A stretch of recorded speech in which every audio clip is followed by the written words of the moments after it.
All right, good morning. It is Wednesday, November 9th. Today's reading will be Acts chapter 16 through 18. All right, so what we're going now is the second missionary journey, and you're going to get this graphic here. Pause it if you like. You can see in the second missionary journey all of the places that is described here and which books are written from where. And so, I mean, that should, when he's in Corinth, he's there for a long time.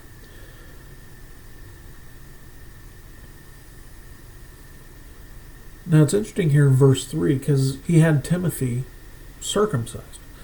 And so it's interesting how Paul handled this, because as he's going out into the Gentile area and going out and about in the second missionary journey, he had him circumcised so it wouldn't be an issue with Jews. He was trying not to be an offense. However, when he went to Jerusalem with Titus, he refused to have him circumcised, and people were offended by this. Remember, circumcision availeth nothing to anybody. But however, it's just interesting how if Paul was compelled to do something, he would go against it.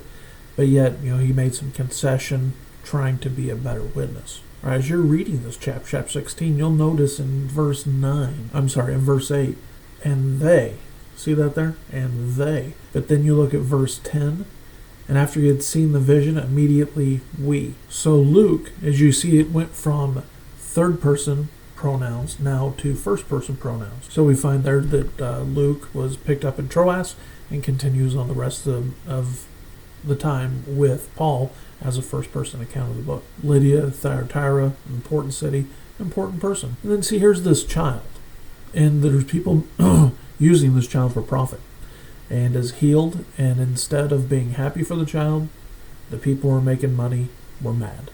I forgot to clean up some brochures before I started the video. The Philippian jailer gets saved. By the way, you look down here at verse 30. And brought them out and said, Sirs, what must I do to be saved? The answer to the question should forever answer the question, right? Plainly asked, plainly answered. And they said, Believe on the Lord Jesus Christ, and thou shalt be saved. And thy house. We're going to go tell them, but they have to believe too. Chapter 17, we start getting into Thessalonica. Pulled Jason out of his house. Mars Hill. I mean, look, even Paul was mocked for his preaching. So we get chapter 18, we have Paul in Corinth, we have Apollos in Ephesus. Aquila and Priscilla are found, and they stick with Paul for a long time. And so then Apollos is instructed, improves his doctrine a little bit, and goes out, continues to convince people that Jesus is the Christ. All right, have a great day. We'll catch you tomorrow.